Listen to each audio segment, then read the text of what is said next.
So I want to ask you, as a personal question, at what point in time do you call it an invasion?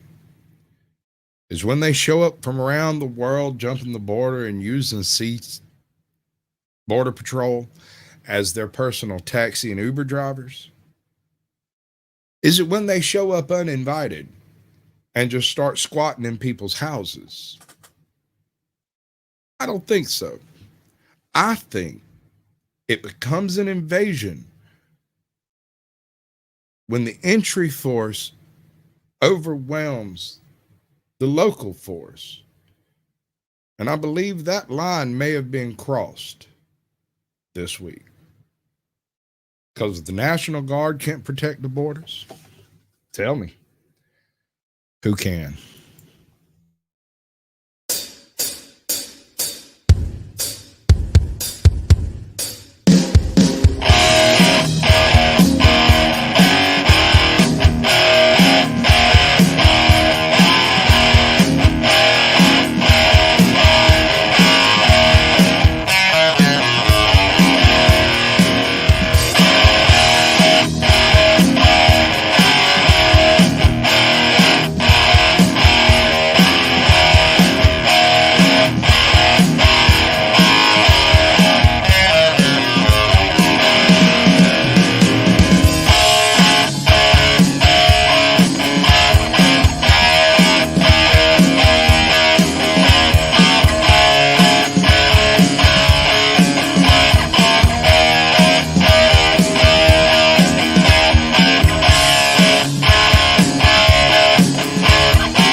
You know what? I need a do-over.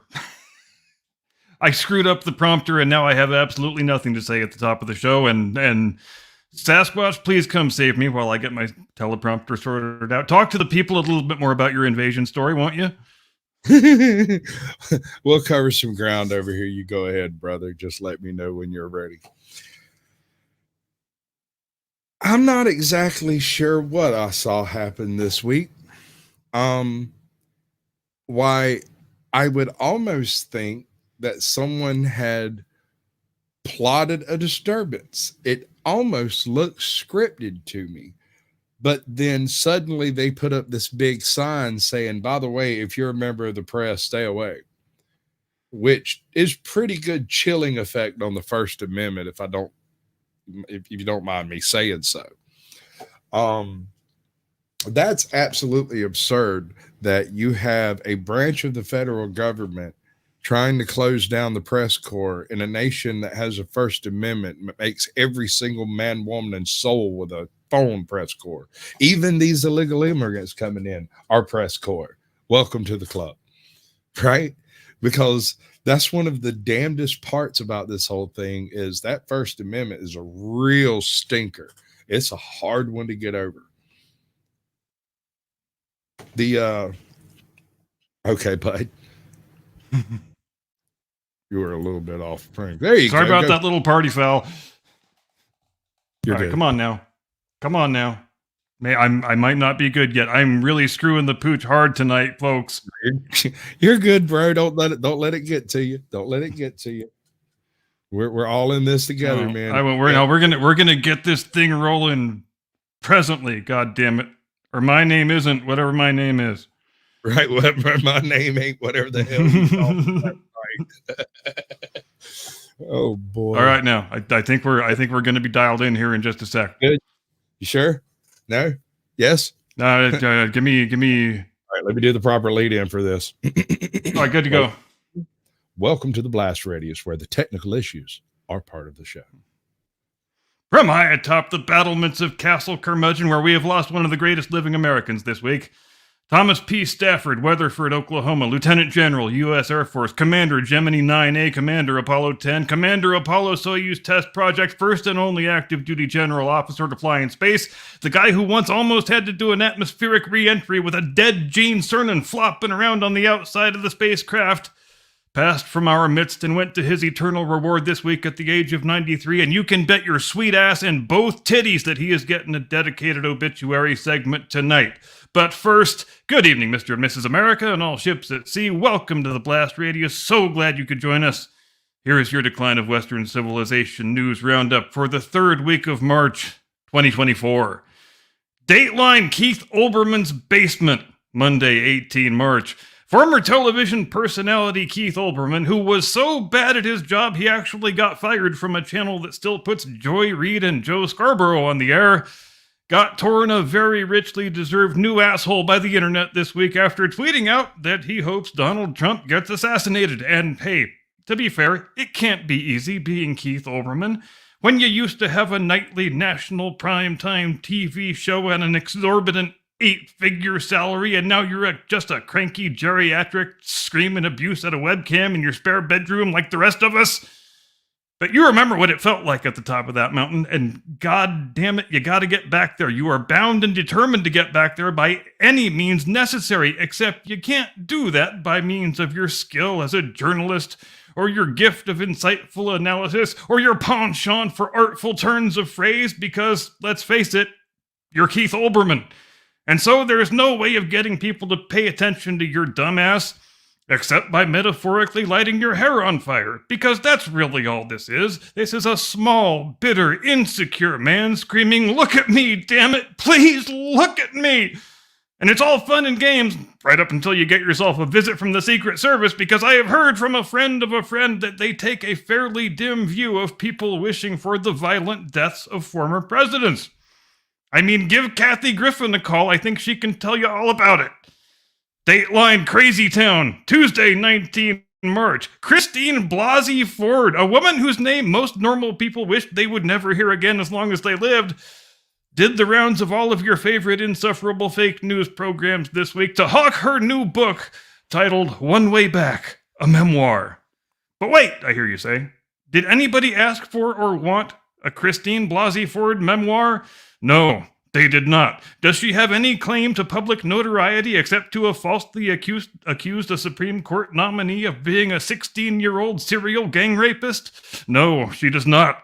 But you've seen this movie before. You know how the story goes. When you're a good team player, when you give it the old college try, or the good high school try in this case, I guess, when you do everything you can to personally destroy someone the woke industrial complex views as a threat to their program of world domination, you can rest easy, knowing that you are going to get the golden parachute. So you'll get the 8-figure book advance, even though nobody gives a shit and 99.9% of the books are going to wind up at the bottom of a landfill somewhere. You'll get the fancy Netflix documentary that gets watched by a grand total of like 17 people. And you'll get to go on The View and have Joy and Whoopi fawn all over you like you were a conquering general just returned from his greatest victory. You are so brave and stunning and brave. How do you do it? And I don't know about you folks, but my fondest memory of the Kavanaugh hearings is still Alyssa Milano glowering over his shoulder like she was the fucking angel of death. It's the best performance she ever did with her shirt on, as far as this reporter is concerned. Dateline Paris, Wednesday, 20 March. In a city where 15,000 people once perished in less than a fortnight during a summer heat wave because they didn't have air conditioning, The organizers of the 2024 Paris Summer Olympics have announced that the athletes, just like the dead people, will have to do without any air conditioning because climate change. Now, you may remember the great Paris heat wave of 2003 when the morgues overflowed and mass graves had to be hastily dug because temperatures reached the mid to upper 90s Fahrenheit. In other words, a mild spring day in Phoenix or Las Vegas. Now, if I was a city where 15,000 people once died in fairly recent history because they didn't have any air conditioning, I feel like I wouldn't want to go making a big show of telling thousands of international visitors that they don't get any air conditioning. It seems a bit like saying, hey, I think I will dribble the ball all the way down the field and kick it into my own net, and then I will give myself a wedgie. I mean, seriously, doesn't this have all the features of unintentional self-mockery? Does being a true believing climate cultist mean you forfeit all sense of civic and national self-awareness? Well, apparently it does. But the Olympic organizers have sought to reassure the public by announcing that during the Games, any athlete showing symptoms of heat exhaustion will be led into a special room where Greta Thunberg will blow on them. Goddamn teleprompter, did it again. Things really glitching out today. And for an extra fee, she will be happy to fan you with a folded up newspaper. How dare you! Dateline London, Thursday, 21 March. Nike came under fire this week from all sides of the political spectrum when they unveiled their brand new uniforms for the England national soccer team, one of whose features is a St. George cross redone with the colors of the transgender pride flag. And you know how sometimes you get done saying a thing and you can't believe the thing you just said is real and not a sick joke? This is one of those times. So now, amazingly, we have reached the point where ultra-woke sports apparel manufacturers, of their own volition, without asking anybody, take it upon themselves to actually redesign a country's national flag to reflect their own political preferences. For their part, Nike says of the design, quote, a playful update to the Cross of St. George appears on the collar to unite and inspire. But as you might well expect, the English are none too happy about it, because you wouldn't be happy either if some American company decided to change your flag that you've had since the 12th century. The Conservative Prime Minister Rishi Sunak, who's normally more than happy to let the wokesters walk all over him, said, quote, obviously I prefer the original, and my general view is that when it comes to our national flags, we shouldn't mess with them, because they are a source of pride, identity, who we are, and they are perfect as they are. Even Labour Party leader Sir Keir Starmer, who leads arguably the wackiest band of wokesters in all of world politics, said, quote, I'm a big football fan. I go to the England games, men's and women's games alike, and the flag is used by everybody. It is a unifier. It doesn't need to be changed. We just need to be proud of it. So, I think they should reconsider this and change it back. I'm not even sure they can properly explain why they thought they needed to change it in the first place. End quote. So good work, Nike. In an intractably polarized world, you have managed to unite the right and the left using only the power of your own crippling stupidity. So if your stated goal was to unite, then I would say you have well and truly pulled it off. Dateline Beverly Hills, Friday, 22 March. Lakers superstar LeBron James may have noticed his neighborhood acquiring a bit of a new international flair this week, as a group of Joe Biden's illegal aliens, showing a degree of skill and inventiveness not normally associated with that community, have managed to take up residence in a palatial mansion just a few doors down the street from the James crib. And because this is California and our laws are written by mentally defective retards, the squatters, of course, have all the rights now, and the property owner's probably never getting his mansion back. And if he does, I'm guessing it probably won't be in as pristine a condition as he left it. And we're hearing more and more stories like this lately, nearly all of them from California and New York, predictably enough, where these squatters simply break into somebody's house, take up residence there, and present some fake lease agreement when the cops show up. And that's really all it takes. You won't get the squatters out for months, maybe years, and when you do, of course, your house will be completely trashed and stripped of anything of value that it once contained. And how do things like this happen? How do we wind up in a world where the illegal alien criminals have all the rights and the law-abiding, tax-paying citizen homeowner has none? Well, when the people passing your laws are motivated only by the desire to engage in political virtue signaling, when the elected officials are completely divorced and disconnected from any insight into the real lives of the people they purport to represent, you wind up with lots of statutes where the people writing them have never considered for a moment the unintended consequences that they're going to create if they become law, because bills like this, they're supposed to get laughed out of the committee room. They're not supposed to ever make it to a floor vote, much less get passed and become law, because there's supposed to always be at least one reasonable person in the room who's willing to stand up and say, wait, won't this enable squatters to just take over people's homes forever? And don't we not want that? So welcome to one-party government, ladies and gentlemen. Hope you enjoy the hell out of it as you're sleeping in a cardboard box on the sidewalk outside your $12 million mansion. And that, ladies and gentlemen, is your Decline of Western Civilization news roundup for the third week of the third month of the third decade of the 21st century. And with that, I pass the baton to the man who runs the anchor leg, the one and only, the lovely and talented, your friend and mine, Mr. Caucasian Sasquatch. Tactical nuke incoming!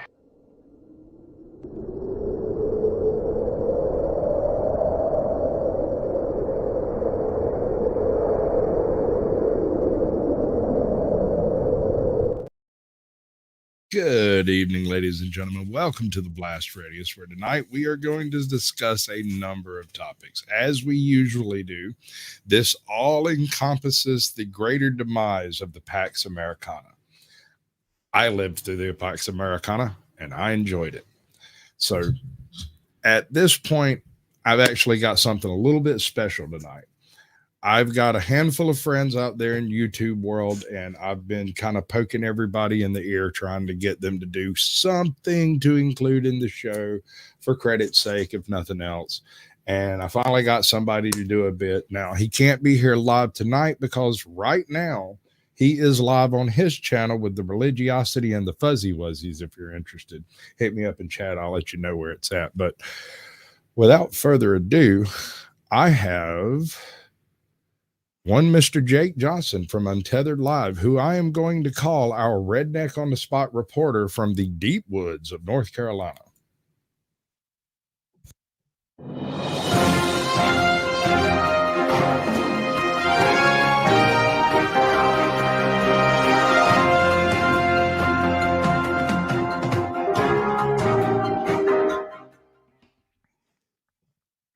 Good afternoon, ladies and gentlemen. I'm Jake Johnson with Untethered Live on YouTube, and tonight we enter the Hyper Bowl. Join me as we take on the world news and see why Western civilization has fallen or falling shortly thereafter. We're going to go down to the main screen. Join me in the Hyper Bowl. All right. We have a great clip put together tonight for your entertainment pleasure. I hope you see the value in what I've discovered about the world. Admiral Rachel Levine is a groundbreaking leader, public health champion, and an advocate. She credits family support for helping her get where she is today. Last year, Rachel made history, becoming the first openly transgender 4-star officer across uniformed services. And raise your right hand and repeat after me. I will well and faithfully discharge the duties of the office upon which I am about to enter. So help me God. So help me God. Wait, you don't believe in God. You don't believe in nature. You don't believe in biology. What are you doing swearing on a Bible to a God you don't believe in that created you in a way you are created? Clearly. Wait, also, are you telling me that the best woman in the world, the woman of the year, is a man? Down with the patriarchy, I say. Ladies and gentlemen, the President of the United States. Let me start off with 2 words.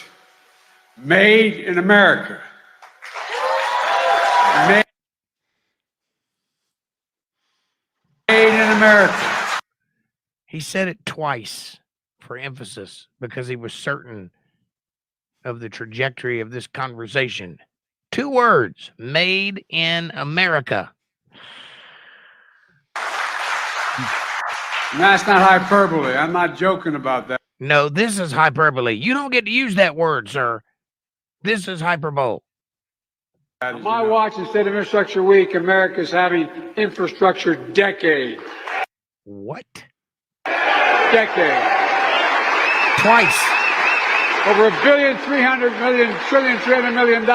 Trump just How much is that again? I don't even know how to count that number. talks the talk. We walk the walk. Yes, you do. I'm not introducing me, Marcus. Ha! Did you see the look on that guy's face? Look at his face. Look at his face. He has no idea what's happening right now. I'm not introducing me. Mark is, huh? What? Yeah. Mr. President. Thank you all. God bless you all. Let's go lick the world. Let's get it done. But I tell you what, I don't know about you, but I'm going to go to bed. Please don't lick the world and go to bed. That's disgusting. At least give us a kiss or a hug first. Oh, look, you went to bed. You went to bed. Look at you. You can't even stay awake during the G6 or whatever this is. But I'm sure it's an important meeting. Wake up, man. For God's sakes, get your guy on the horn and get some cocaine in your veins. Let's go. That relies on family, on Ohio. Middle class was built by the middle class.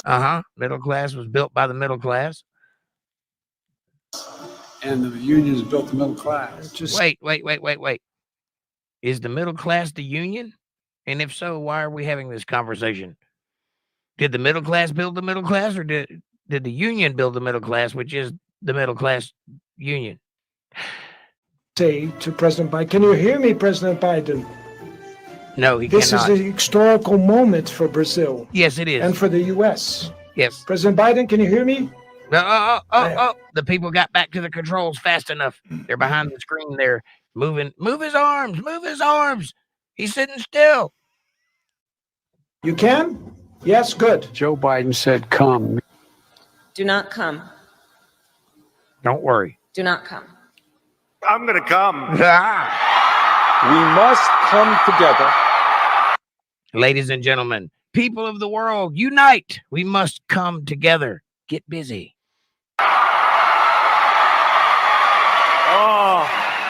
America is a nation that can be defined in a single word. I was going to put him. What was that? I was going to put him. Could you say that again? I was going to put him. Jesus. Jesus, man. We are screwed. We have but one hope. The only hope we can even pray for is that our youth, our children, will grow up and take the reins of this country and lead us into prosperity. The Queen of England from originally. What country is the Queen of England from? Belgium? I definitely don't know. No, give me your best guess. Guess a country. I don't need to know this. I'm hot. What is a country again? Well, a country has borders and leaders. So I don't know. I don't know what a country is. Yes. This is embarrassing. Yes. What is a country? What is a country? What is a country? Canada. Yeah. Barely. Barely. You slid by on a technicality, but I'm going to call kibosh on that one. Yes. Do you know what time this is? I can't see it very well, but it looks like 3:45. 5, 10, 15, 20, 25, 30, 35, 40. Jesus Christ, man. The third grade is calling. They need you back. 45. 2:45. Yes. Do you know what country the Great Wall of China is in? I'm on the edge of my seat, girl. Spit it out. What country is the Great Wall of China in? Country? Yeah. If you had to guess. Japanese. Japanese. The Great Wall of China is in China. Like vagina. It's okay. I'm hot. I don't need to know these things. Yes. Do you know what the third month of each year is? The third month of each year. March. Ain't that leap year or some shit? Leap year or some shit. Yeah. Do you know what 15% of 100 is? Fuck. Around what it is, if you had to guess. Probably like 75. I don't know. This lady went to Harvard, ladies and gentlemen. Congratulations. Here's your degree. Yes. Do you know what country we gained our independence from?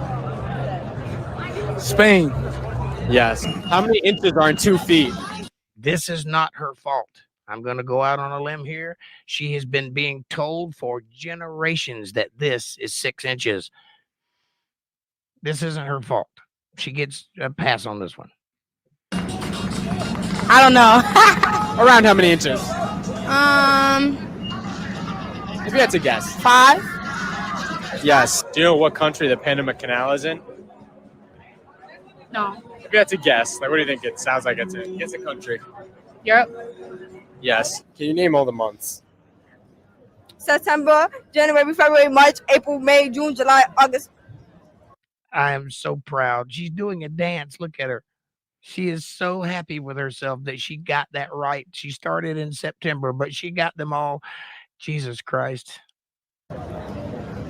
Yes. Do you know what country the Panama Canal is in? Panama, Spain. She said the answer in the form of a question. This isn't Jeopardy. Yes. What do we call a shape with 5 sides? Is it an octagon? Wait, that's 6. That's 8. Octagon is 8. Instagram. Is it a stop sign? Yes. Do you know what year the U.S. was founded? I'm riveted. What is she going to say? Oh, no. I'm not going to answer that. Yes, you are. Around when? If you had to guess the year. I do not know. Give me your best guess. I'm going to say BC. Oh, Jesus Christ. I give up. I give up. I don't know what to do with that. BC, that stands for before common sense. I'm going to keep it at BC era. Give me a number, BC.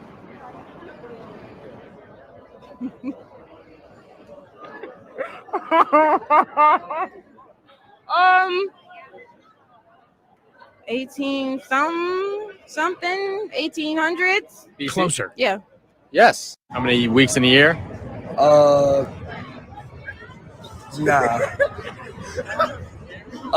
Weeks in a year? I don't know. Can't count the weeks. 4 times 12, 24 weeks? Yes. Ladies and gentlemen, that was the reason that we are all going down the drain, circling like madmen towards the bottom. There is no hope. It's over. We can't continue like this. Ladies and gentlemen, I'm Jake Johnson with Hyperbole. Come join me on Untethered Live on YouTube and Rumble. Have a great night. How about that? And ladies and gentlemen, if you only take one lesson away from this broadcast tonight, you remember that 15% of 100 is fuck.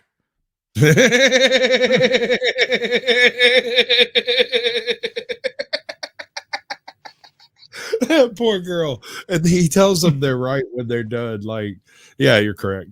And just walks away. That's almost evil. Yeah, I have a limited tolerance for people on the street videos because they make me just want to never get out of bed ever again. Right. They do something to my soul that I can't quite identify. Suck it from me, the will to live. Yeah, and the founding of the United States took place in 18-something BC. And she said she's sticking to it. All right. So also, Admiral Danglin Dick Levine is the most stunning, brave, stunning person in the entire Joe Biden executive branch. And if that's damning with faint praise, who cares, I say. Right? Oh my God. I just want to join Hell Divers and go spread some managed democracy. Screw this place. So tell me, did you enjoy the Pax Romana? How about the Pax Americana?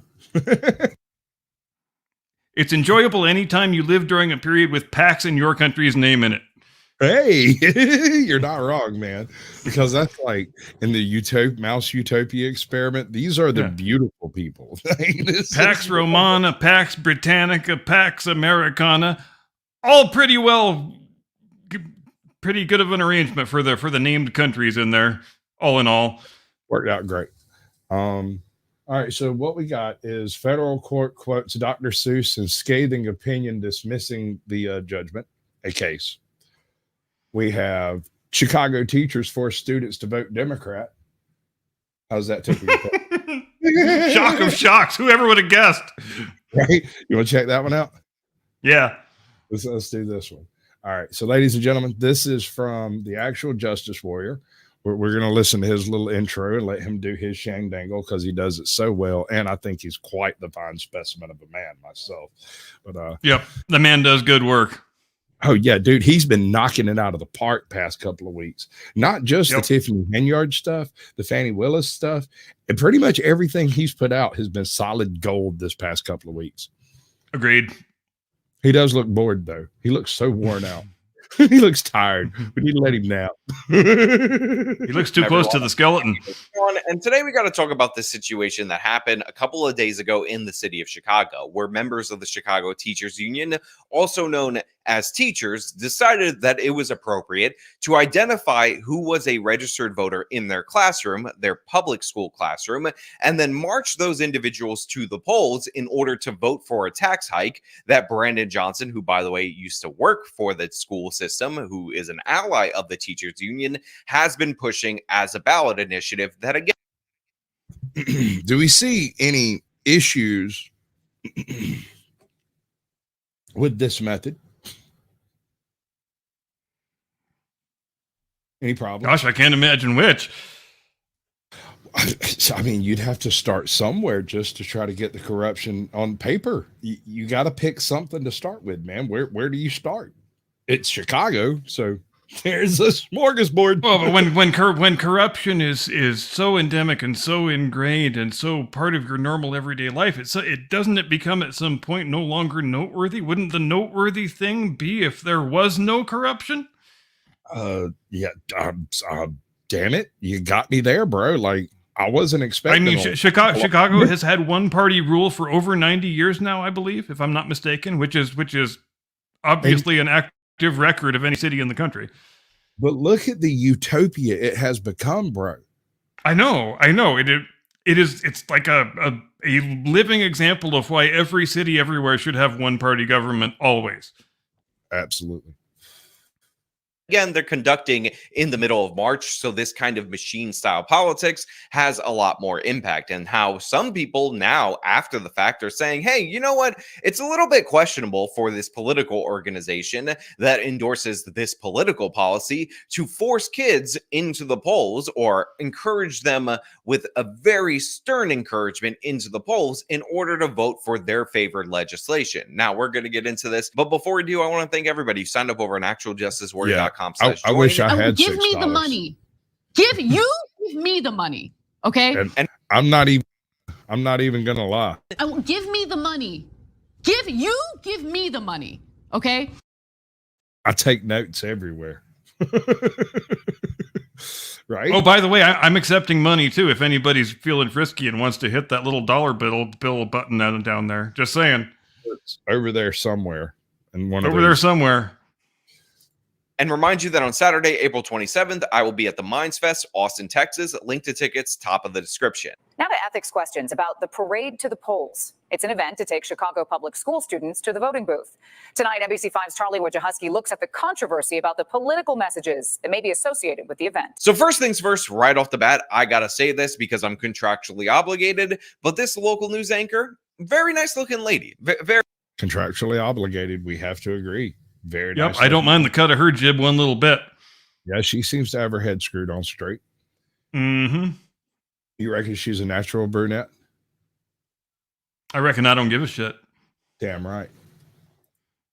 very attractive. I'm liking what she's doing with her hair, and I have to say this because if I don't, then you preverts, you disgusting preverts out there in the audience would be commenting on this, and honestly, I just can't stand for you people to be objectifying this beautiful woman. Every vote matters. It was billed as a nonpartisan parade to the polls. So first thing first, right off the Wait, hold on a second.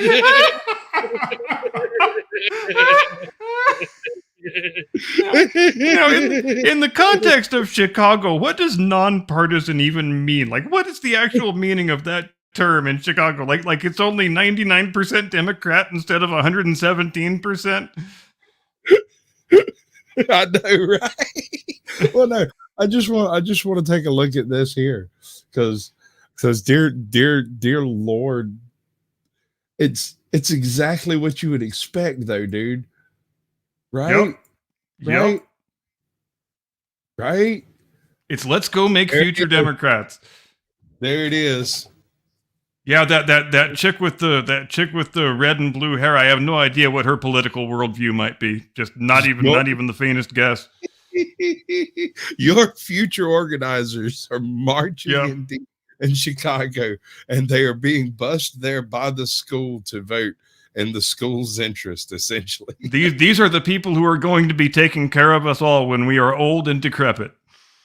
That person right there with the pain under her eye, she is going to be your nursing home nurse. She is going to be your caregiver one day. Yep. You are going to have to rely on this kid to take care of you. Right off the bat, the idea that this was billed as a non-political event, absurd in every possible way. The Chicago teachers... What do you reckon? Non-political? They're just taking all the students to the polls? All of them? Isn't going to a polling place by definition a political act? By Job, I think you've got it. Interesting that. I ain't got no fancy college degree or nothing. They are one of the most powerful political organizations in the city of Chicago, if not the most powerful. And one of the proofs of that is the fact that their guy, Brandon Johnson, is in the mayor's office, and he was able to oust an incumbent in order to get there. By the way, unions are among the highest spending organizations in American politics total, but in these particular types of elections, especially when they're not in November and they're in a random day in March, they have incredible outsized power. So they are obviously a political organization, one of the largest contributors nationwide, probably Brandon Johnson's largest individual contributor, and they're taking advantage of this random in the middle of March kind of election. I couldn't verify that last one as to who Brandon's biggest contributor was, but I wouldn't be surprised. Remember when he was supposed to be an improvement over the bug-eyed lesbian chick? Dude, she was so much fun. I kind of miss her. I know. He was. If you're giving me a choice between the two, give me back Lori Lightfoot. At least I could write parody songs about her. This guy, I got nothing. Dude, she wrote her own parodies. She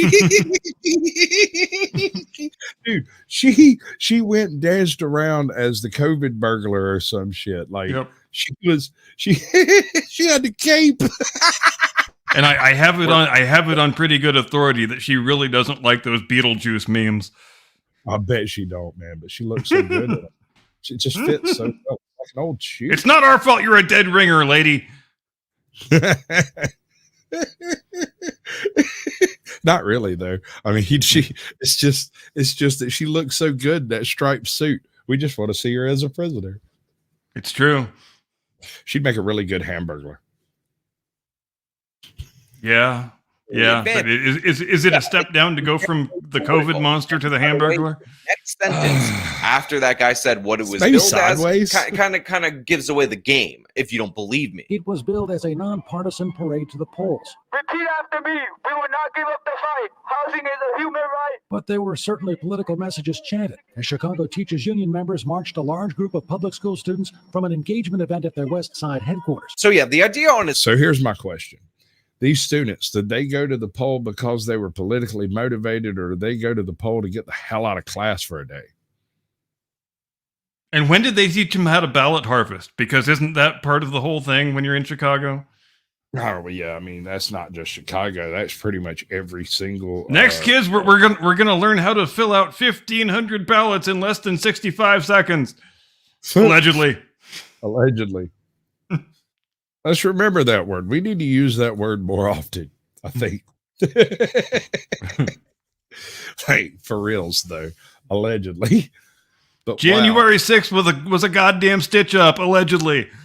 The surface that this was a non-political event when it's being put on by one of the most powerful political organizations in the city of Chicago. By the way, a partisan political organization, and they're voting on a policy proposal from Brandon Johnson, who's their guy, is absurd on its face in every possible way. But then they don't even try to hide it. They have somebody with a bullhorn trying to force the kids to chant for their political preferences, this nonsense about housing being a human right. Which side of the aisle tends to believe that? And again, it's all in support of a mega tax increase that these people who are in public schools, who likely don't pay any taxes at all, are going to be implementing on the broader Chicago population. So it's absurd in every way that this was apolitical. And again, they took a break from school time to get these kids to the poll. Does that make the Department of Education culpable for voter fraud? I'm just glad the polling places are still open and they don't have Joe Biden's illegal aliens sleeping there like they do every goddamn other place in Chicago. Oh, yeah. Well, can he claim them individually on taxes? I think he probably can. They all need to have a sponsor, right? Yeah, you reckon he does? They all say my sponsor is that semi-desiccated cadaver that lives at 1600 Pennsylvania Avenue, Washington, D.C. So let me the fuck in. I have it on Si, good senor, right away. Let me show you to your table. Have it on good authority that it's a big White House. They got to change that name. It seems racist. Your voter, yeah, right. And I can't you don't want to vote. You don't want to. You know it's going to be in this, pink, right? But your teacher, who has the power over your grades, is telling you that you have to do so. It's going to look like Graceland. Union Park, so that those who are over 18 was their first vote. Yeah, so they're dragging these kids out there to cast their Dollywood. first ballot in their first vote ever. They don't know anything about this. First of all, they attend Chicago public schools, not exactly a bastion of learning and education. And remember, teachers are supposed to be educating, but this is clear and obvious, not only indoctrination, but kind of like a thuggish tactic in order to push people into the polls to vote for their favorite policy preference. Again, just imagine that you pay taxes through the nose because you live in a big major liberal city and they have a tax increase on the ballot. But then one of the things that you pay taxes for is public education, and the people that are supposed to work for you, the parents, and educate your kids are bringing your kids to vote to raise more of your taxes because they think they could benefit off of the misuse of those public funds. Now, I would say imagine that, because most of you would have to imagine that, but if you're a Chicago taxpayer, that is exactly what happened in this situation. And I don't give a damn what side of the aisle you're on, and likely this would have passed in the very blue city of Chicago. What do you think the chances are this actually affected that vote at all? Somewhere between 0.0 and 0.0001. Yeah, I was just going to say, I would call it a non-zero statistic.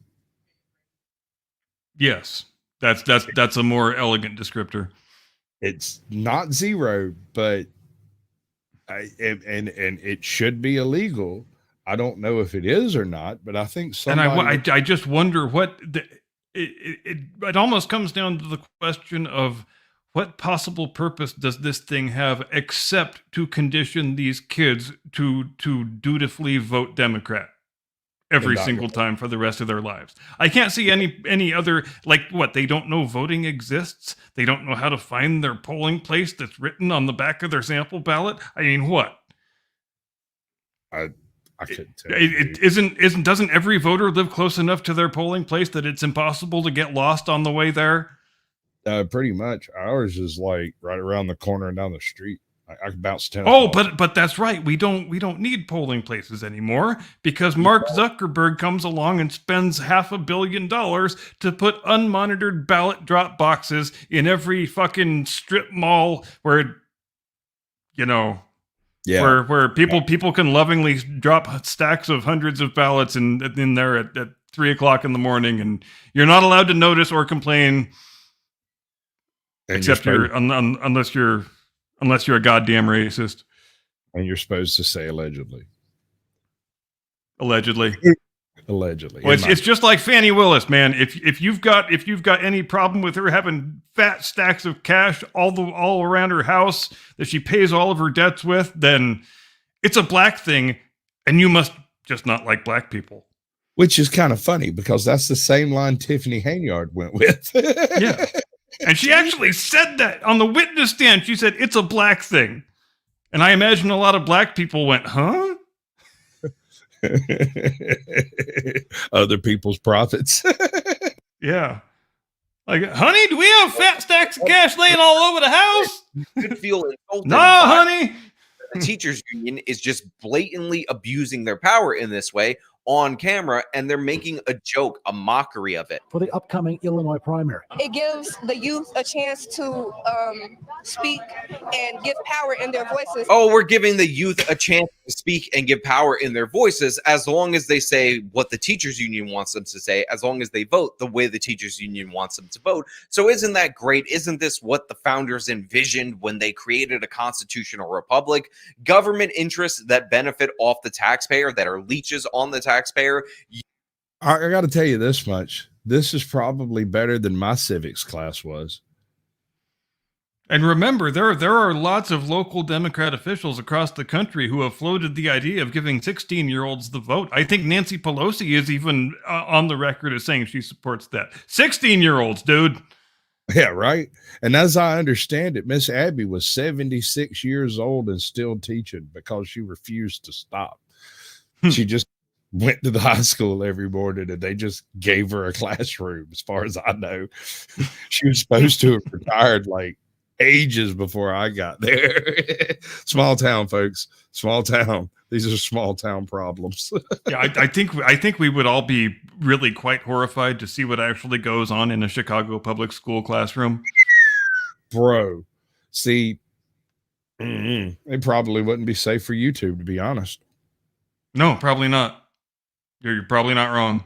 The ignorant children of the taxpayer in order to vote themselves more benefits. Teacher Brock Massey brought students from his Kenwood Academy class. It's an opportunity for kids to come out, see what's going on, and then engage in their own political rights. So here you have a teacher who brought the students from his own class to come out and vote. And he's like, oh, it's such an opportunity for these kids to see what's going on. And then engage in their own. I find this man slightly untrustworthy as a teacher. And it's just people vomiting out words that don't mean anything. It's it's a chance for people to show their power and their rights and to exercise their political and show their voice and their strength and it's literally just a wall of yada yada yada. It is, and it's word salad to feed to the media. They scripted this before they went up there, and then they marched them down there knowing they would be interviewed, and then they produced the interview to create the theater that you see before you. And all the kids they put on camera, they told them they were going to put them on camera beforehand, and they told them exactly the words to say. They even have face paint on. Yep. I'm just saying, this man looks angry to me. We need to use our voices and exercise our rights and our power and our rights and our power. Right.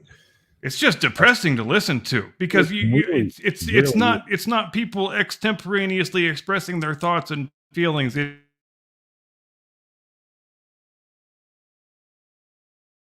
I just drop out, or did he vomit and conditioned to vomit out? I saw you drop for a moment. Anything happened to me? I think it was me that dropped. I'm not sure. Anyway, I didn't hear any of that. My bad.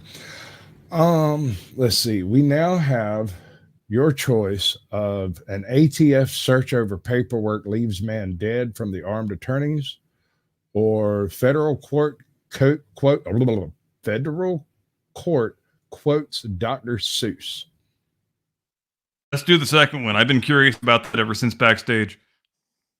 Welcome once again to Leto's Law. Here's Steve Leto. Randy sent me notes, and Steve, check out this opinion. That chick is not an AI. That is actually someone he knows. That I was actually just wondering that. No, she did the intro for him once a long time ago, and after a few months of doing his work, somebody asked, where's the AI lady? And so she started doing intros for him for a while, and then stopped for a while, and they pitched a fit to get her back. That's going to be the end result of the road we're going down, right? The voice actors are going to get the best who can sound most convincingly like an AI robot. Right? Oh my God. Oh my God. Oh no. No, God, no. I just had a vision of one of these TikTok NPCs doing a flawless robot imitation AI responses. Yep. It's coming. Wearing like a Minecraft Steve on his head or whatever. Oh my God. Oh yeah. Stop it. I don't want to hear it. Dr. Seuss. And courts don't generally involve a whole lot of levity in their proceedings, but they did that for a reason. And so when I first saw the headline, I thought, oh, that's cute. Court of Appeals citing Dr. Seuss. They're probably poking a little bit of fun at somebody. And then I read the opinion. And the opinion, which is 10 pages long, and I'm going to read big portions of it to you, is one of the most scathing opinions I've ever read. And I've read a lot. Okay. So when a court hands down either taking up a case or dismissing a case, they write a sort of dissertation on why. Why is it that they are going to take the case, or why is it they are not going to? In this case, they released a 10-page document all about how just absolutely ridiculous this case is, to such an extent that they go on to quote Dr. Seuss. And we need lots more opinions like that. Right? Because we're having court cases getting to levels of court that should never arrive there, that should have been laughed out of the first courtroom they were in, but that's where we are. True. I mean, don't even get me started on New York, dude. We're going to get to NASA in a little bit, and I'll let you have a rant. And then towards the end, I might do a rant on the whole New York court system, because that's retarded. This restarted us all get out. I don't get it. Trying to keep. Oh God, I know. When you can just stitch a guy up like that, when a state attorney general can run for office on a promise to prosecute a private citizen who is suspected of no crime, just that in the first place. Save it for the final third, dude. We're getting there. We'll jump into that with both feet, but we'll do that and then rant about NASA. It'll be great. You'll enjoy it. Right here is one of the biggest smackdowns that I've ever seen in a legal setting, and it involves Rod Blagojevich versus the state of Illinois. And this is out of the Northern District, Illinois, Eastern Division. And this is a federal court opinion. And you might know that Rod Blagojevich was the governor of the state of Illinois. And he left the Dirksen Federal Building in disgrace. He was charged, tried, and convicted of more than 10 counts of corruption. He received a sentence by Donald of Trump 14 years, and the Seventh Circuit largely affirmed that, saying that the evidence, much of it from Blagojevich's own mouth, is overwhelming. And that's a quote from the earlier opinion. So while the charges were pending, the Illinois General Assembly took decisive action to remove him from office. Now, it said here that Blagojevich inspired bipartisanship because the Illinois House of Representatives impeached him by a vote of 117-1. The Illinois Senate convicted him and removed him from office by a vote of 59-0. At that point, his career came to a close. The music stopped, the curtain fell, and he exited stage left. I'm reading from the opinion, but it gets better. He's back. So homie got so convicted. I mean, so he was taken. All right. How much do you know about this case?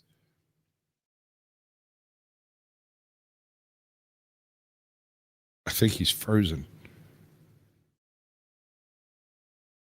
That's wild. Dude, that is a perfect position to get frozen in. We look good now. Yeah, you look real good now. Likewise. On this end, you're still oh, there you go. Now you're moving again. Great. Was that me or you? Pretty sure it was you. Everything just bugged out on me all at the same time. I got 3 glowing rings of death. Oh, that's never good. But it all came back in short order. How much do you know about this case? The Blagojevich, not really much of the specific details, but I know that it became kind of heavy-handed on the penalty end, and even a Republican president, Donald Trump, looked at the case and said, maybe this is a bit much, and he gave the dude a pardon, and that's about all I know. Right. Well, after the pardon, he went on to try to basically sue the state for standing so that he could actually run for the various offices that he once held. Because of course he did. Because of course he did. I mean, the balls on this gentleman. You got to I know, right? Back. Blagojevich didn't have a graceful exit from public life. It was disgraceful. By the look of things, it wasn't even an exit because he wants back in the game and back on center stage, microphone in hand. Blagojevich served almost 8 years in prison before receiving a presidential commutation. After regaining his freedom, Blagojevich wants to regain the ability to represent the good people of Illinois. So he came back to Dirksen Federal Building hoping for a warmer reception and a new lease on political life.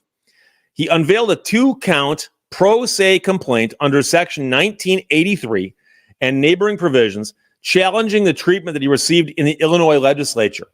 Now, what's the problem with this claim on its surface? Which claim? I was distracted. He's using one of the 1983 claims, one of those citations.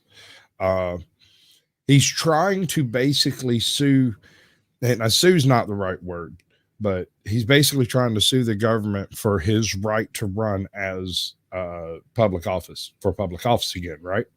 Which he's unable to do because he's a convicted felon.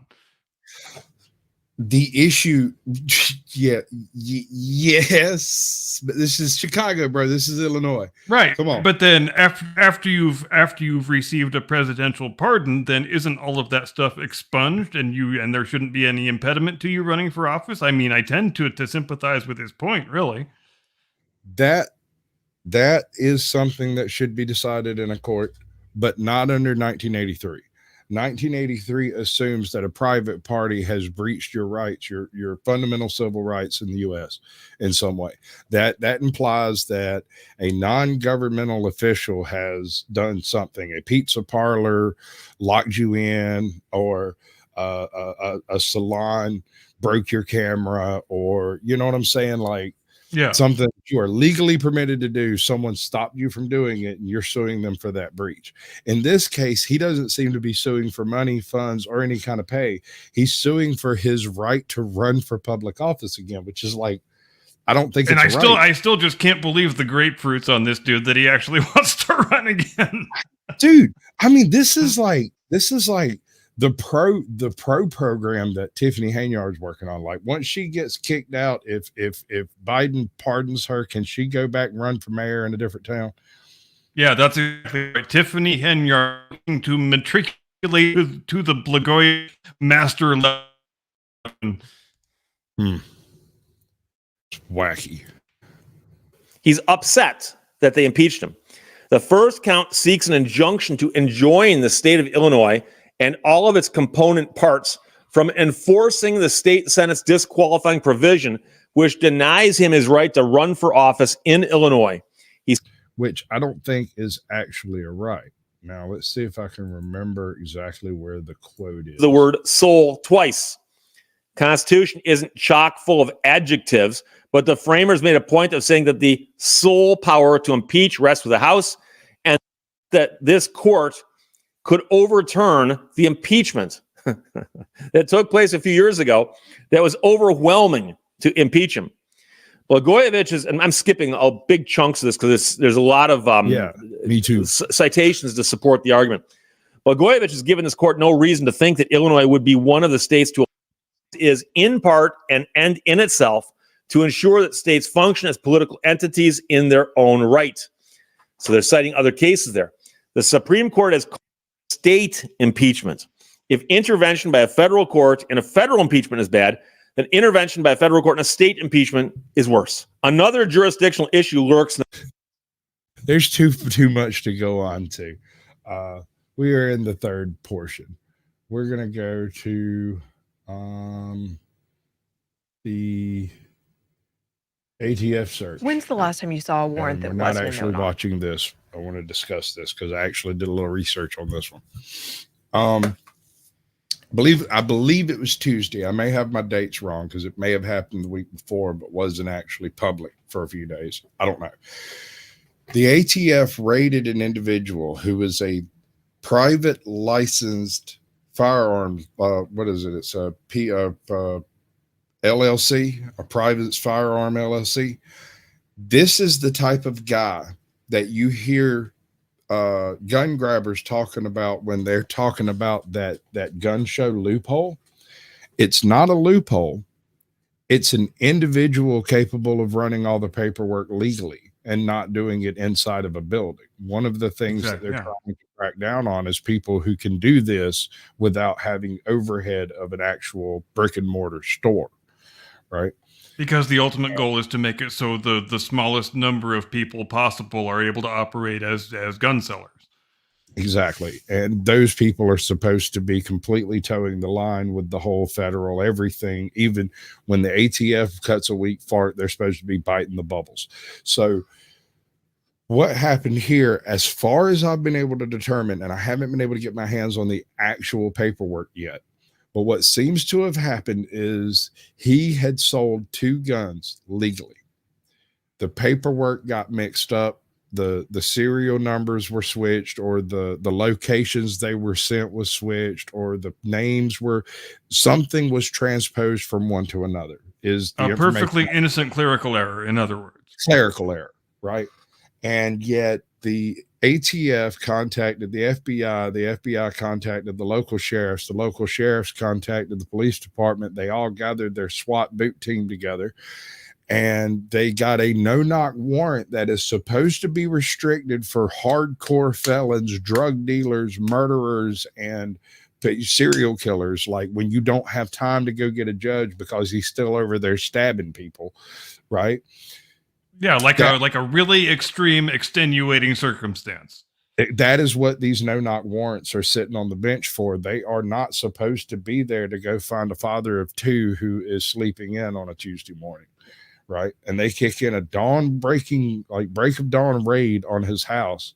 A whole bunch of SWAT team comes running into his house, no knock. So they just kick in the door and roll in on a licensed gun dealer.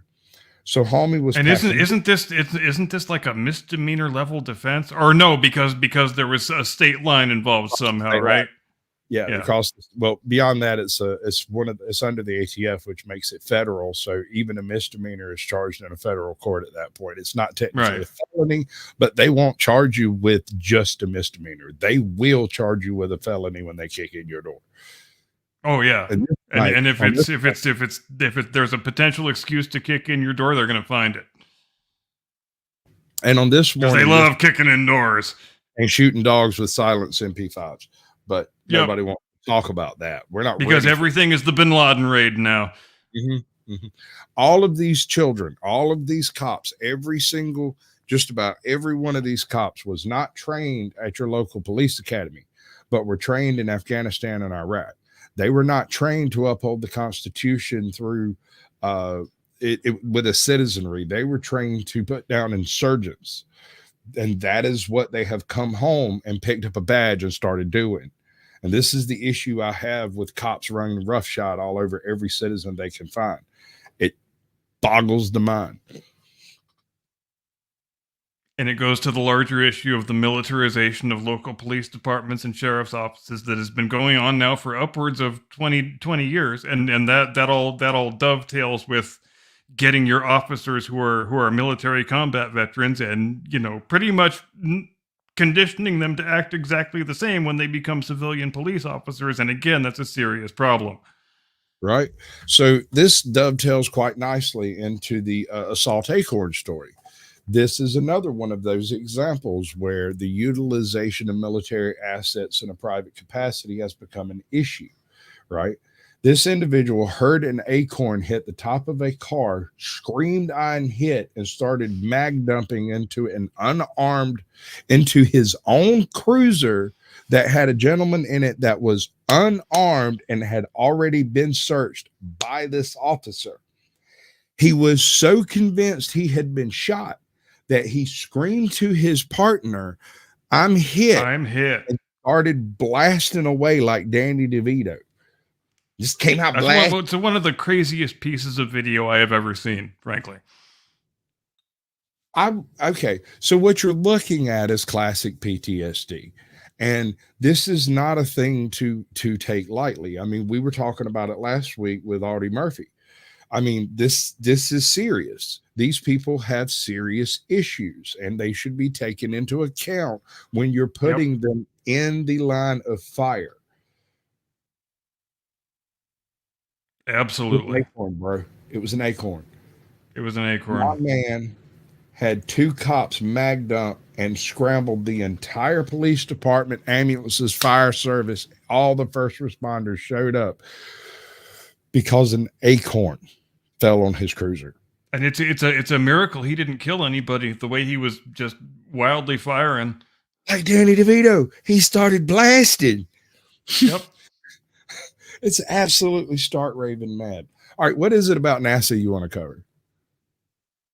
I want to run through Tom Stafford's career because Tom Stafford, like I said, one of the greatest living Americans. We lost him last Tuesday at the age of 93. And God, let's just say this about men like Tom Stafford. Legends and heroes who are on that level, they don't die. They pass into legend. And let's talk briefly about why Tom Stafford gets to pass into legend instead of dying. The first time he flew was Gemini 6A. Gemini 6A was supposed to be a dual flight along with Gemini 6B. Gemini 6B contains Frank Borman and Jim Lovell. First time they ever flew together. Gemini 6A contains Wally Schirra and Tom Stafford.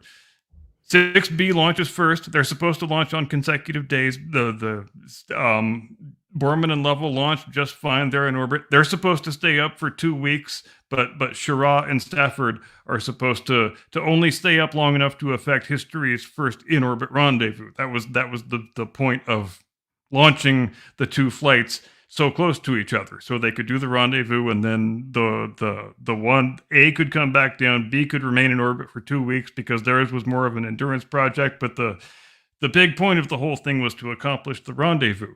Except when 6A launched the day after 6B, it got 4 inches off the pad and then settled back down. And amazingly, the rocket didn't blow up and kill everyone. And it is to Wally Schirra's credit that he didn't freak out and abort, and because then they probably would have both gotten killed, even though the rocket didn't blow up. So now you've got to go back and make repairs. They don't launch until a week later.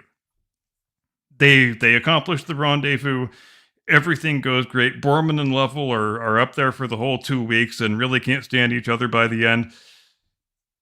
So that is Stafford's first flight. His second flight is Gemini 9A, the point of which he's the commander on this flight. He's flying with Gene Cernan in the right-hand seat. This is the second ever American extravehicular activity. The first was Ed White a few months ago.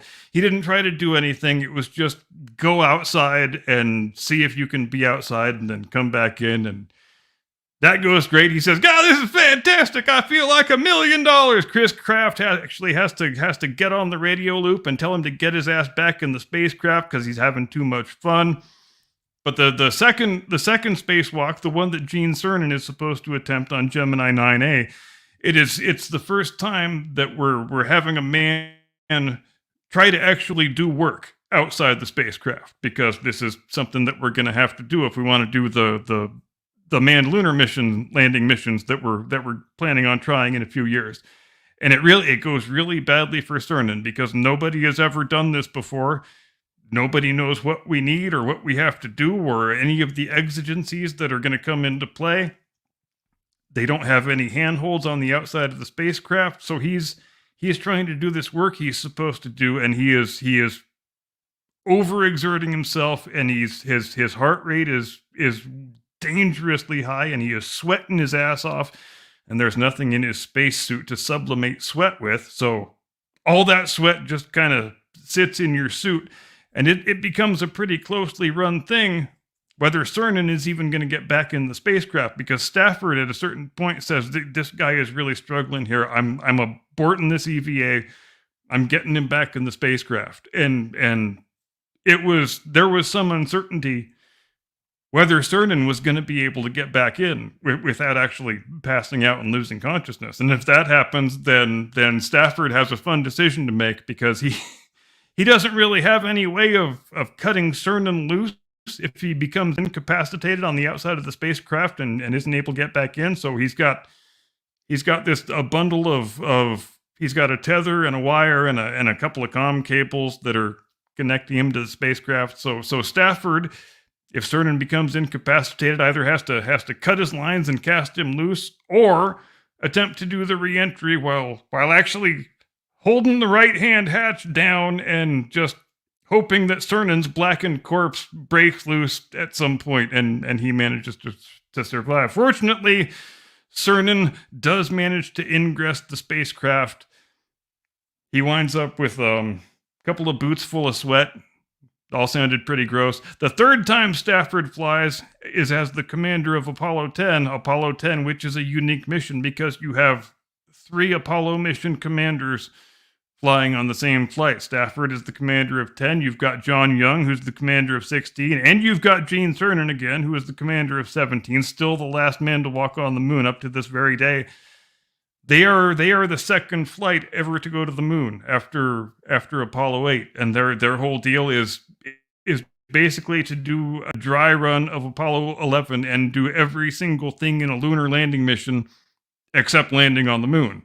And they also need to test the lunar module abort procedures, because you have to test those in lunar orbit before you can attempt an actual landing, because you have to make sure the abort procedures work. Apollo 10 goes off without a hitch. It is, one of the lesser known missions today, and that's a hell of a damn shame, because it was really damn important, and they were the guys that paved the road for Neil and Buzz. Buzz, who I should also mention here, because all that trouble that Cernan had on the EVA on Gemini 9A, that only got solved by Buzz Aldrin figuring out that, hey, we need to start training for this stuff underwater in a pool, and we need to start doing all this stuff in slow motion and not overexerting ourselves, because then we don't sweat our asses off, and we can do this pretty easily. We just need to take a less brute force approach than we've been taking. And Aldrin winds up solving all that whole thing, and credit to him. He doesn't get enough credit for that. He gets more notoriety, obviously, for being the second guy to walk on the moon, but that's a whole different thing. The last time Stafford flies is as the American commander of the Apollo-Soyuz test project in 1975, which was obviously the first and only time that the Americans and the Soviets conducted a joint mission. And it was people today probably don't appreciate what a big deal that was in terms of seeing these two countries act in collaboration and cooperation with each other. And, the American crew went to Russia to live for a while, and they had to speak Russian, and the Russian crew, Commander Sergei Leonov, first man ever to do an EVA, they have to come over here, and they live in Oklahoma at Stafford's place, and in Houston for a while. And there's some fun, famous video of Alexei Leonov with a 10-gallon hat on and at an Oklahoma barbecue, just having a great old time. One of the noteworthy things about that flight was that Stafford was from Oklahoma, and you could tell. Oklahomans have an unmistakable way of speaking the English language and every other language, as it turns out, because the Russian guys, they found it so amusing the accent that Stafford had when he tried to speak Russian, that they actually named it as its own dialect, which they called Oklahomsky. And Stafford and Leonov, the two commanders, they actually developed a very close, lifelong friendship with one another, as a lot of astronauts and cosmonauts did when they had a chance to meet and spend time with each other at air shows in third countries and whatnot. And why wouldn't they? Because how many people are there in the world who have similar experiences to the ones you have? So it seems obvious that they would all want to gravitate toward one another. It is one of the most prolific and distinguished careers in the history of space flight, and it always will be. And Stafford was just such a great personality in general. Every one of the documentaries that he was in just benefited immeasurably from his presence. He was an American hero. His watch has ended, and we shall not see his like again. Feel better? Yep. Here's what I'm going to do. Check this one out. This is just the way I roll, right? Where did the buttons go? I removed one of the buttons. Put the buttons back where it's supposed to be. That's not it. Bam. And then... There's the man. Where's my buttons at? I should have been doing this while you were talking. It's fine. I'm the one wearing the dunce cap tonight.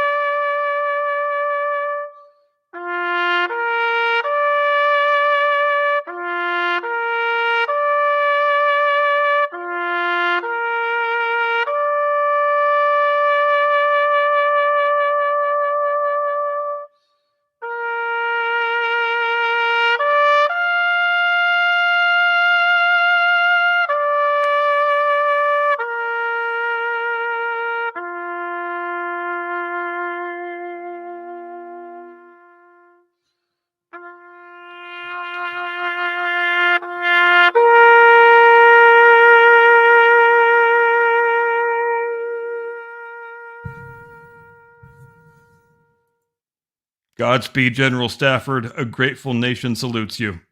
Absolutely. God bless. All right. So you brought up The Great Escape, and you had a thing you wanted Today is the 80th anniversary of The Great Escape, and I didn't have any idea until today, and you should all be extremely disappointed in me. Shame on you. Shame on me. Shame on me, indeed.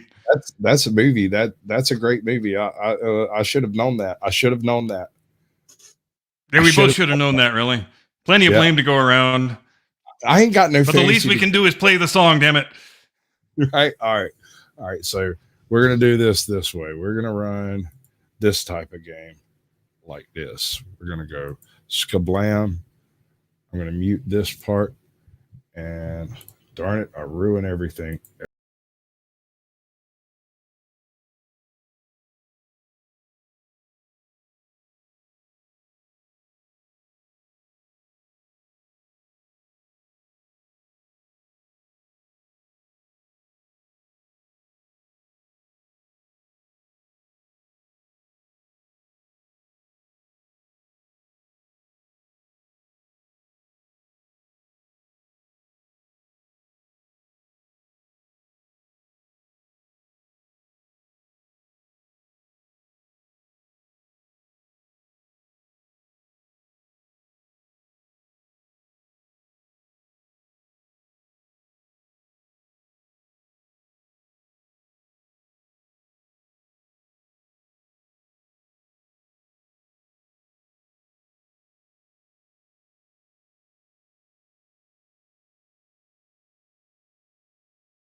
God bless Elmer Bernstein. It's not done. It won't stop. Oh, I'm doing the horrible things. There we go. I fixed it. It's okay, y'all. Everybody calm down. I could listen to that song over and over again forever, if I'm being honest. Well, I mean, it's a good one. The one that gets me the most is Bridge Over the River Kwai. God. Yeah. I mean, you're talking about probably my two favorite movies there. So yeah, that's a toss up. I really liked Bridge Over the River Kwai. All the people in high school because I worked at a movie store, they always weirded out on me when I would show up and have Bridge Over the River Kwai with me. They were like, "Why would you watch that?" I'm like, "Are you joking, dude? Why the fuck wouldn't you watch that?" I mean, I don't know, dude. They just, I guess they didn't get it. I mean, but and let's face it, young people often have an unnatural aversion toward things that are from their parents or grandparents' era. Right. Even though all the great movies are from back then, so freaking get over it. I suspect we might be fixing to come into a new golden era of Hollywood if they're not really careful with what they do. Careful. But you know what the world has been yearning for so very long, and they're finally about to get it? A Star Wars story about a young, powerful queer woman of color who don't need no man for nothing. Right? You know the best recipe for making a great story. Put a woman. Put a chick in it. Make her lame and gay. Or you could already be a lame gay chick and just write a fanfic with self-insert. Yes. And that's pretty much what we're getting now, as is fanfic as actual Star Wars product. That's the world we're living in. I kind of don't believe that, because I believe that if this person actually enjoyed the property of Star Wars, they would have more fucking respect. Why exactly does Leslie Headland, of all people, get to make a Star Wars show? Is it because she did such a great job making sure Harvey Weinstein had a steady supply of victims? For anybody who doesn't know, she was Mr. Harvey Weinstein's personal assistant throughout his entire raping career. I was gonna skip that tidbit, but go with it, dude. Yeah. I mean, and I guess it's a pretty savvy move on Weinstein's part. If you need to have a female personal assistant, but you probably need to make sure it's somebody you're not gonna rape. So you just get a dog ugly, square-faced lesbian, and Bob's your uncle. Problem solved. And it's not like we haven't had movies with strong women as the protagonist. I mean, these aren't even all that uncommon. It's just not even in any era in the movies. There's never been a shortage of strong female protagonists. Right. They just don't like those. They want to see themselves in it, and so what ends up happening is they put a chick in it and they make her gay. Yes. And everything and every script and every product and every series and every show is someone's self-insert, that some chick that Kathy Kennedy hired and said, put a chick in it, make her lame and gay, make her just like you, because everything has to be a self-insert now. Obviously, this is from my lived experience, and I just took my own shitty fucked up life and put it in a Star Wars costume, and now you have to watch it and pretend it's good. One of the issues I have with calling these fanfics, they're definitely self-inserts, but the problem I have with calling them fanfics is that no one ever asked to find out what happened to the lame gay chick in the third class of like Acolyte. I can't find any redeeming qualities in this thing that I've seen so far. I have not watched it yet, and I plan on doing that this week, but if at all possible. I don't think it's out yet. It's not out. As soon as it comes out, we've just got a couple of trailers. Right. I'm Crouching Tiger, Hidden Jedi.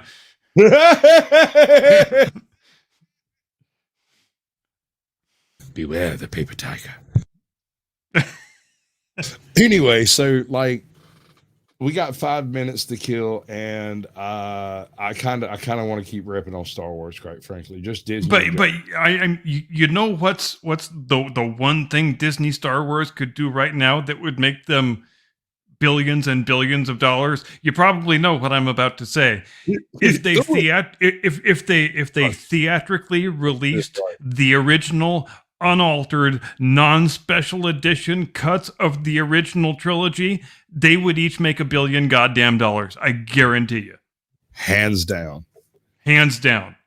And if they took the time, they just started releasing, what is it, a new digitally remastered sound mastered the Phantom Menace. They're gonna redo all of them. You know it's fixing to happen. But if they do the original unaltered with all the pop snaps and hisses, with all the head bonking and the Wilhelm screams and the whole nine, you're correct. $1 billion. Oh God, what I wouldn't give to see the unaltered original cut of the first Star Wars movie that was the one I saw in the theaters when I was a little kid.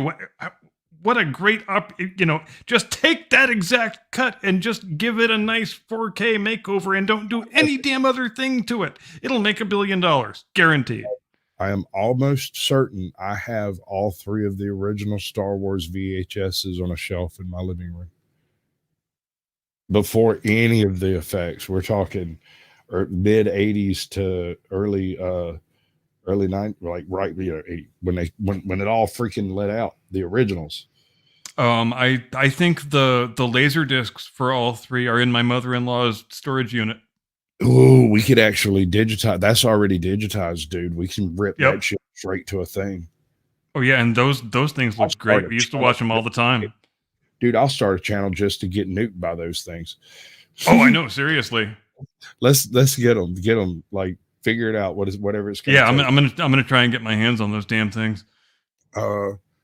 I don't. You'd have to get the beta driver or whatever it is too, and maybe a capture card to go with it. You might be able to get there from here, but it might take some more shindiggery. But you get the hardware, and I will provide software as needed.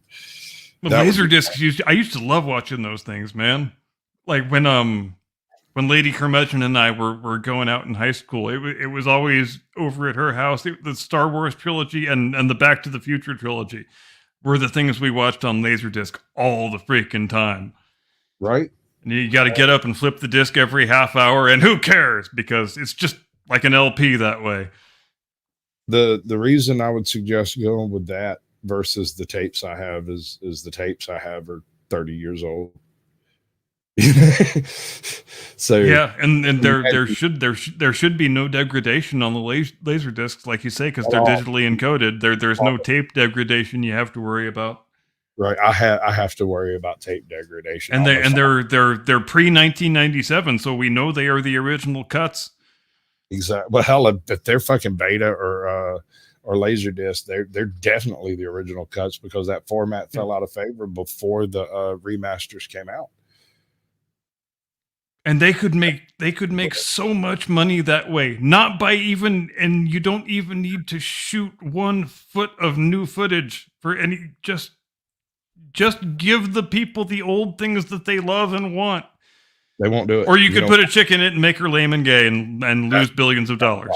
You can't put a chick in it, make her lame and gay. You have 1 minute. Well, 2 minutes. 1 minute. Should I talk us out? If you wish to take the whole minute, you can. I was what was it? Oh no, we've done it. We've done everything. No, yeah, sure. Go ahead, do your thing. Yeah, more or less. Ladies and gentlemen, thank you ever so much for joining us here on the Blast Radius. We sure do appreciate it, as we do every time you have the chance to join us here on Sunday nights at 8 Eastern, 5 Pacific. Join us next week, same curmudgeon time, same Sasquatch channel. I am going to go watch San Diego State defeat Yale, because that's what you do when you're the defending national runner-up. Go Aztecs. See you next time. Do not comply. Get off my lawn. Give me the money. Give me the money.